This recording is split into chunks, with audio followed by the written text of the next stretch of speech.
Je m'appelle Jeff et aujourd'hui je vais vous faire une petite présentation de ce bel instrument. J'ai donc commencé par un air célèbre que vous connaissez sans doute un peu tous et si vous ne connaissez pas, demandez à vos parents. Voilà, donc le trombone fait partie d'une grande famille, la grande famille des vents d'abord, avec les clarinettes, les flûtes, les saxophones, hautbois, basson et la famille des cuivres, qui fait partie de la famille des vents, bien sûr, les trompettes, les corps, trombone, tuba. Alors maintenant, le mode d'emploi du trombone. Il est fait en 3 parties. La première partie, l'embouchure, qu'on adapte ici sur la coulisse. La coulisse, je la démonte. Voilà, et c'est la coulisse et le pavillon. Voilà. Donc, comment ça fonctionne? Nous faisons une vibration qu'on émet avec les lèvres. Alors, comment on émet cette vibration? C'est avec le souffle qu'on souffle de notre corps.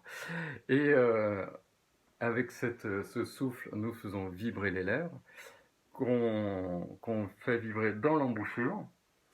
Et l'embouchure et le trombone n'est qu'un amplificateur de cette vibration. Je vous montre. Dans l'embouchure et dans le trombone. Alors maintenant, je vais vous montrer les différents sons qu'on peut avoir avec le trombone.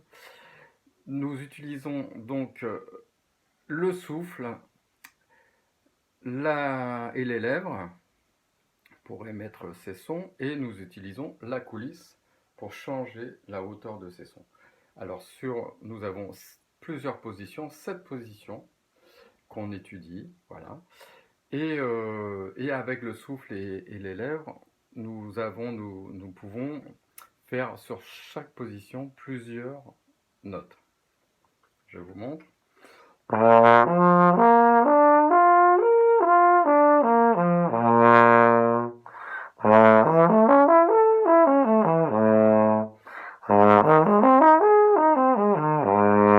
Ce sont les harmoniques naturelles. Et donc avec le souffle et les lèvres, on sélectionne les harmoniques. Et avec la coulisse, on choisit la série harmonique que l'on veut utiliser. Voilà, c'est comme ça qu'on arrive à avoir... Voilà, on pourra faire en mélangeant tout ça, des mélodies, des gammes, etc.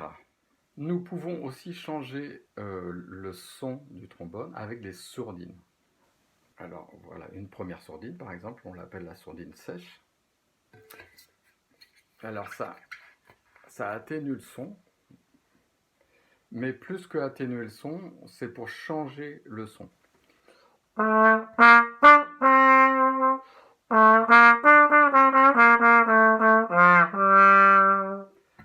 Voilà, vous voyez ce son un peu plus nasillard. Voilà. Par exemple, j'en ai une autre là, qu'on appelle la sourdine wah-wah, pour faire wah-wah, justement.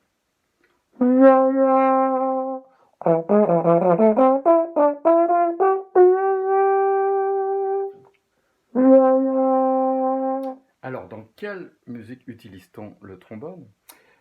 Dans beaucoup de musiques. Ça a commencé dans la période classique.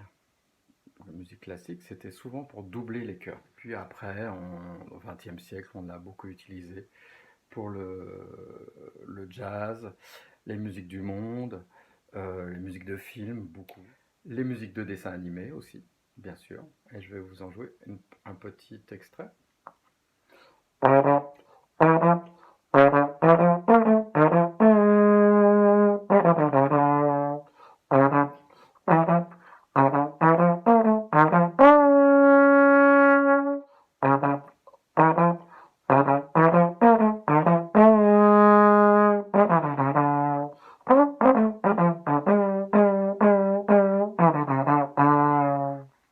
la question qu'on pose souvent, c'est comment on se repère sur la coulisse.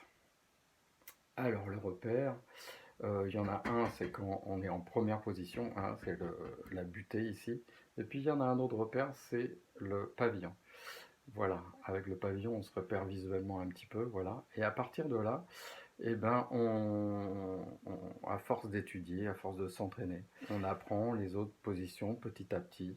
Et puis, à force, on connaît toutes ces notes et toutes ces positions. Voilà. J'espère que ça vous a plu. Je vous dis au revoir. Et puis, j'espère vous voir, vous rencontrer. On sera certainement présent à la rentrée prochaine pour d'éventuels rendez-vous, si vous voulez d'autres renseignements. Voilà, au revoir.